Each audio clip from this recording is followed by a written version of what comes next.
Hello दोस्तों, मैं हूं राकेश कपूर और आप देख रहे हैं जुडिशियल कॉम्पिटिशन टाइम्स की वीडियो सेशंस।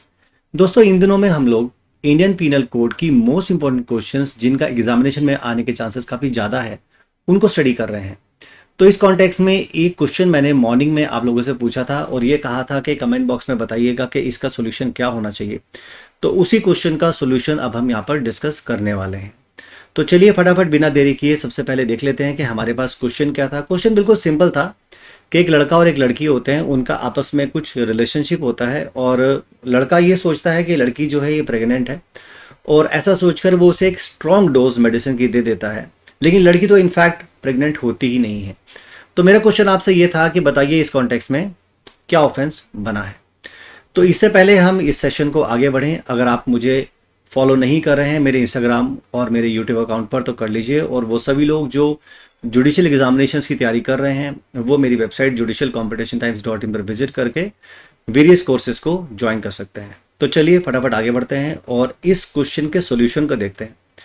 देखिए, क्वेश्चन को कुछ इस तरह से डिज़ाइन किया गया है कि अगर आप इन जो भी कंटेंट मैंने वीडियो में दिया है, अगर आप इसको एज इट इज़ भी यूज़ कर लेते हैं तो आपको काफ़ी ज़्यादा बेनिफिट आपके आंसर राइटिंग्स में जुडिशियल एग्जामिनेशंस में मिलेगा, जिससे कि आपके मार्क्स अच्छे सिक्योर होंगे। तो चलो ठीक है, स्टार्ट करते हैं। सबसे पहले तो यार ये देख लेते हैं कि जो क्वेश्चन मैंने आपसे पूछा है उसमें कौन कौन से लॉ के प्रोविजंस लगते हैं। तो हम लोग बात कर रहे हैं आईपीसी की, तो बट नेचुरल सी बात है कि मैं आईपीसी की सेक्शंस ही यहाँ पर अप्लाई करना चाहूँगा। काफ़ी सारे लोगों ने अलग अलग बातें बताई हैं, जैसे कुछ लोग कहते हैं कि सर इस मामले में मिस कैरेज का मामला बनता है सेक्शन 312 ऑफ आईपीसी में। कुछ लोगों ने ये कहा कि सर इसमें causing hurt by means of giving poison या स्टूपिफाइंग सब्सटेंस या अनहोलसम ड्रग वगैरह देने का मामला है। इसके अलावा कुछ लोगों ने कहा कि सर इसमें कॉजिंग मिस कैरेज की अटेम्प्ट बनती है। तो चलो ठीक है, ये तो आपने शॉर्ट में बता दिया। प्री में तो ये सब चीज़ें चल सकती हैं कि आपने बस शॉर्ट में बता दिया कि इसका ये सॉल्यूशन है, लेकिन हमें इसे एनालाइज करना होता है along with case law and along with the bare provisions of the bare act. तो उसके लिए हम लोग क्या करेंगे, सबसे पहले तो हर सेक्शन को एनालाइज करते हैं और अप्लाई करने की कोशिश करते हैं कि हमारे वाले केस में ये सेक्शंस किसी तरह से अप्लाई होते भी हैं कि नहीं होते हैं। तो सबसे पहला क्वेश्चन जो मैं यहाँ पर रेज कर रहा हूँ वो है in relation to section number 328। पहले मैंने यहाँ पर सेक्शन 328 लिया है जिसको मैं यहाँ डिस्कस करने वाला हूँ। स्क्रीन पर देखिए, मैं यहाँ पर साथ साथ आपको बताता रहूँगा कि आपका ये सेक्शन 328 इस मामले में लगेगा भी कि नहीं लगेगा। तो जरा स्क्रीन पर फोकस कीजिए आप लोग। तो सेक्शन 328 क्या कहता है? सेक्शन 328 ये कहता है whoever administers or to cause to be taken by any person any poison or any stupefying intoxicating or unwholesome drug. तो यहां पर कुछ खास तरह की बातें बताई गई हैं, जैसे कि जहर देना। जहर क्या होता है? जहर वो होता है जो किसी इंसान के लिए हेल्थ के लिए अच्छा ना हो, जिससे किसी इंसान की डेथ हो जाए। इसके अलावा stupefying substance, intoxicating substance. Intoxicating substance मतलब जो दिमाग में नशा वगैरह दे। अनहोलसम ड्रग, जो हेल्थ के लिए अनहेल्दी हो, ऐसा ड्रग जो अनहेल्दी हो, जो कोई हर्ट कॉज कर दे।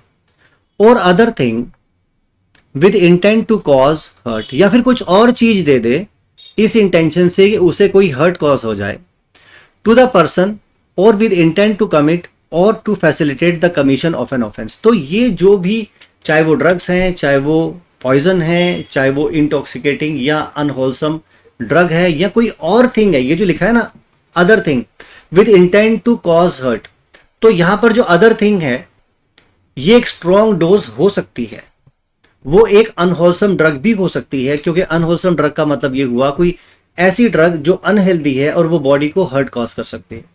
तो अगर मैं यहां पर अपने क्वेश्चन को देखूं कि एक ड्रग दी गई है लड़की को, अब वो उससे प्रेगनेंसी टर्मिनेट होगी नहीं होगी वो तो सेकेंडरी फैक्टर है, लेकिन एक स्ट्रॉन्ग डोज है कोई ऐसी जिससे कि ये सोचकर दे जा रही है कि इस लड़की को अबॉर्शन हो जाए, इसकी मिसकैरेज हो जाए। मिसकैरेज का प्रोसेस इतना आसान प्रोसेस तो है नहीं। छोटा सा फीटस है, वो डिसइंटीग्रेट होगा, उसकी डेथ होगी और वो बाहर निकलेगा बॉडी में से। तो क्या यहाँ सेक्शन 328 बनता है? हाँ, असेंशियल्स तो लगी रहे हैं कि हर्ट कॉज कर रहे हैं उसको, और इस इंटेंशन से दी जा रही है, एडमिनिस्टर की जा रही है ताकि कोई ऑफेंस कमिट हो सके। तो सेक्शन 328 बन सकता है। पहली बात तो ये हो गई। चलिए फटाफट अब आते हैं सेक्शन नंबर 312 पर और देखते हैं कि इसमें जो प्रोविजन दिया है क्या हमारे गिवन क्वेश्चन में अप्लाई हो सकता है कि नहीं हो सकता है। सेक्शन 312 बात कर रहा है मिसकैरेज के बारे में।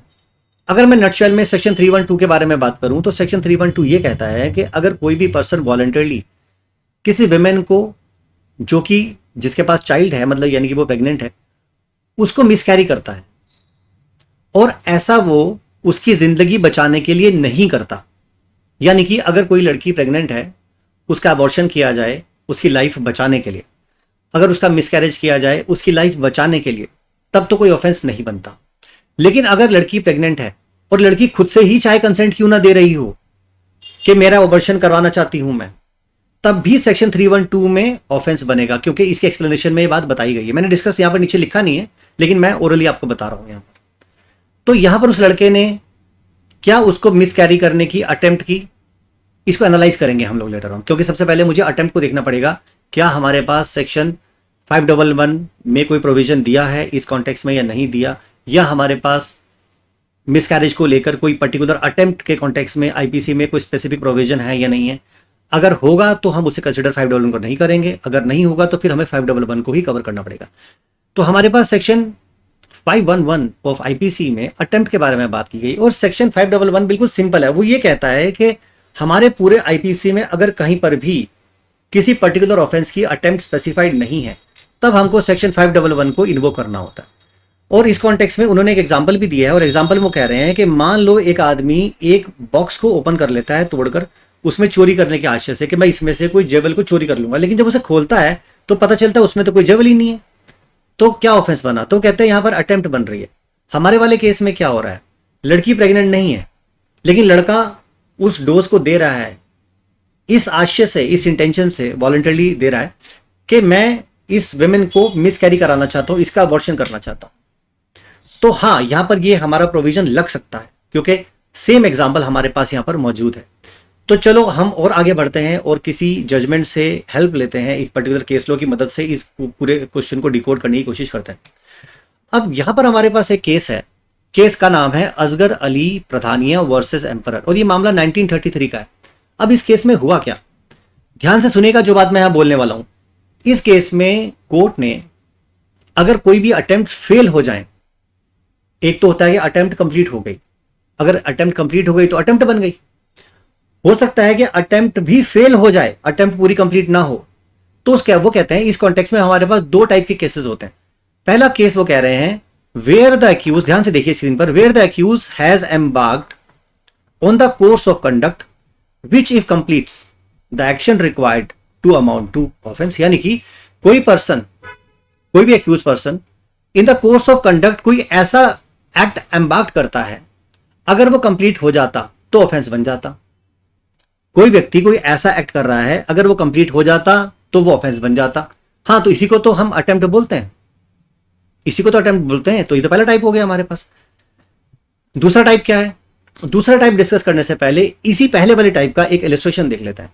इलस्ट्रेशन में वो कह रहे हैं एग्जाम्पल के तौर पर, मान लो एक आदमी ने क्या किया, किसी की पॉकेट में हाथ डाला चोरी करने की इंटेंशन के साथ, और पता चला कि उसकी पॉकेट में तो कुछ था ही नहीं, तो अटेम्प्ट क्या हुई, A fails in the attempt in consequences, A is guilty under this section. यानी कि एक आदमी ने किसी की पॉकेट में कोई हाथ डाला चोरी करने के इंटेंशन के साथ, लेकिन उसकी पॉकेट में तो कुछ था ही नहीं, तो क्या बना, अटेम्प्ट बनी। आप कहेंगे क्यों सर, उसमें कुछ था ही नहीं, लेकिन हमारा ये लेजिस्लेशन बोल रहा है सेक्शन 5 का कि अगर कोई चोरी करने की इंटेंशन से किसी की जेब में हाथ डाल रहे हैं, चाहे उसकी जेब में कुछ भी ना हो, तो भी अटेम्प्ट पूरी हो जाएगी। हमारे वाले केस में क्या हो रहा है, जो गिवन क्वेश्चन था, लड़की तो प्रेग्नेंट नहीं थी लेकिन उसको डोज दे दी गई, हाई डोज, प्रेगनेंसी को टर्मिनेट करने के लिए। तो क्या ये 511 हमारा इस पर्टिकुलर कोर्स में अप्लाई होगा? हाँ, ये अप्लाई हो जाएगा। अब आगे बढ़े, ये तो पहली बात उस पर्टिकुलर केस में डिस्कस की गई। दूसरा टाइप ऑफ क्लासेस उन्होंने बोला, जो दूसरा तरीका है हमारे पास, वो ये कह रहे हैं सेकंड क्लास ऑफ केसेस में, where the accused has meticulously and in detail followed every step of his intended course, believing throughout that he was committing a criminal offense। यानी कि एक आदमी जितने भी स्टेप्स को ले रहा है वो ये बिलीव कर रहा है कि मैं एक अपराध कर रहा हूं, यानी हर स्टेप को फूंक फूंक के चला रख रहा है और उसे पता है कि मैं क्या कर रहा हूं, बड़ा पूरे प्लान तरीके से हर स्टेप्स को धीरे धीरे कर रहा है। और उसे मालूम है कि मैं ऑफेंस कमिट कर रहा हूं, and when in the end it is found he has not committed a criminal offence, लेकिन बाद में उसने जो कुछ भी कर लिया सोच समझ के किया, लेकिन बाद में जो हुआ रिजल्ट ये निकला उसके एक्ट करने का कि कोई ऑफेंस ही नहीं बना, उसका ऑफेंस कोई बना ही नहीं, हालांकि उसने अपनी तरफ से सब कुछ सोच समझ के किया, लेकिन लास्ट में कोई ऑफेंस बना ही नहीं। Because in law that which he planned and carried does not amount to criminal offence. वो कहते हैं कानून में जो व्यक्ति वो काम कर रहा था वो कानून की नजर में अपराध बना ही नहीं। तो सेकंड टाइप उस तरह के मैटर के बारे में बात करता है जहां पर आदमी मेटिकुलसली पूरी सोच समझकर हर वो स्टेप ले रहा है, बड़ी सोच समझकर कि मैं क्राइम कमिट कर रहा हूं, लेकिन लॉ में कुछ ऐसी खामियां रही या कुछ भी रीजंस रहे उसकी वजह से वो ऑफेंस बना नहीं। अब कहेंगे सर इसका कोई एग्जांपल हो सकता है? हाँ, इसका भी एग्जांपल है। ए इज चार्ज या a person is charge with an attempt to import or sell heroin, एक ड्रग जिसको हीरोइन बोलते हैं, वो उसने इंपोर्ट करने के लिए कुछ किया, मतलब इंपोर्ट की या उसने बेचने की कोशिश की, but the substance turned out to be snuff or harmless substance. पता चला जो इंपोर्ट किया वो तो कॉमन सॉल्ट था, जो टेबल सॉल्ट जो नमक होता है, या पता चला चीनी आ गई वहां से, या कोई और सब्सटेंस आ गया, कोई पाउडर आ गया जो कि हार्मलेस है, जो कि हीरोइन है ही नहीं। अब जो आदमी इंपोर्ट कर रहा है या जो बेच रहा है वो तो ये सोचकर बेच रहा है कि मैं जो कर रहा हूं वो तो अपराध है, लेकिन एक्चुअल में तो वो था ही नहीं। तो क्या हमारे इस तरह के मैटर्स लगेंगे? यस, लग सकते हैं। अब इस कॉन्टेक्स्ट में वो कहते हैं, कोर्ट ने यहां पर कहा, so in a case where the person intending to administer a harmless substance और substance which is not prove to have been capable of causing the intended harm, यानी कि जहां पर कोई भी पर्सन कोई हार्मलेस सब्सटेंस किसी को देता है, हमारे वाले केस में उसने कोई हार्मलेस सब्सटेंस नहीं दिया, उसने उसे हार्मफुल सब्सटेंस दिया है। अब मेरी बात जो मैं बोलने वाला हूं ध्यान से सुनो। इस केस में क्या हो रहा है, अजगर अली में वो कह रहे हैं कि अगर किसी पर्सन को हार्मलेस सब्सटेंस दिया गया, ठीक है, where a person intending administers a harmless substance और substance which is not prove to have been capable of causing intended harm, या बाद में साबित हो रहा है कि भाई जो दिया गया वो तो ऐसा था ही नहीं जिससे कोई हार्म कॉज सके, either at all, he can not be convicted of an attempt to cause miscarriage. तो वहां पर हम ये नहीं मान सकते कि मिसकैरेज करने की कोई अटेम्प्ट पूरी हुई, उसको हम अटेम्प्ट टू मिसकैरी के लिए सजा नहीं दे सकते। असगर अली ये कह रहा है कि जहां पर आपने जो सब्सटेंस दिया है वो हार्मलेस है तो उसे अटेम्प्ट टू मिसकैरी के लिए कन्विक्शन नहीं कर सकते। लेकिन हमारे वाले केस में तो ऐसा नहीं हो रहा, हमारे वाले केस में तो उल्टा हो रहा है। तो यही बात मैंने कहा, यहां पर अगर हम अपने वाले केस में आते हैं, हमारे वाले केस में coming to the case in hand, in our given question the position is just opposite, बिल्कुल उल्टी मामला है। In our given case the accused administer strong dose of medicine to procure abortion, वहां तो वो मिसकैरी कराने के लिए स्ट्रॉन्ग दे रहा है, तो यानी असगर अली वाला केस हमारे केस में अप्लाई नहीं हो रहा।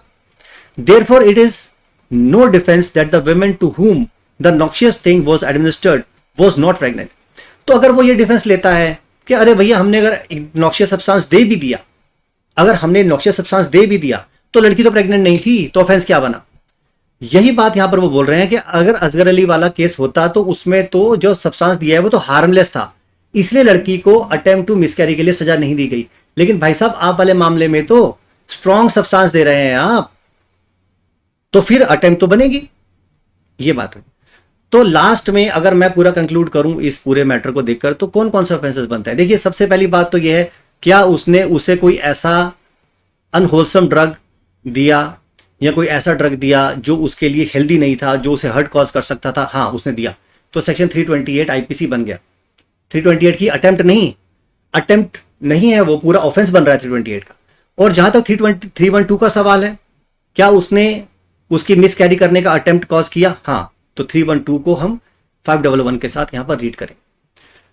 तो ये क्वेश्चन जो मैंने मॉर्निंग में पूछा था, ये क्वेश्चन तो बिल्कुल सिंपल था, लेकिन जो इसका आंसर है वो थोड़ा सा एक एक्सप्लेन करने की जरूरत है उसे प्रॉपर तरीके के साथ। तो इस वीडियो सेशन में इतना ही है, जल्दी मैं मुलाकात करूंगा आपके साथ एक नए क्वेश्चन के साथ। तब तक के लिए आप मुझे इजाजत दीजिए। Thank you so much. जय हिंद, जय भारत।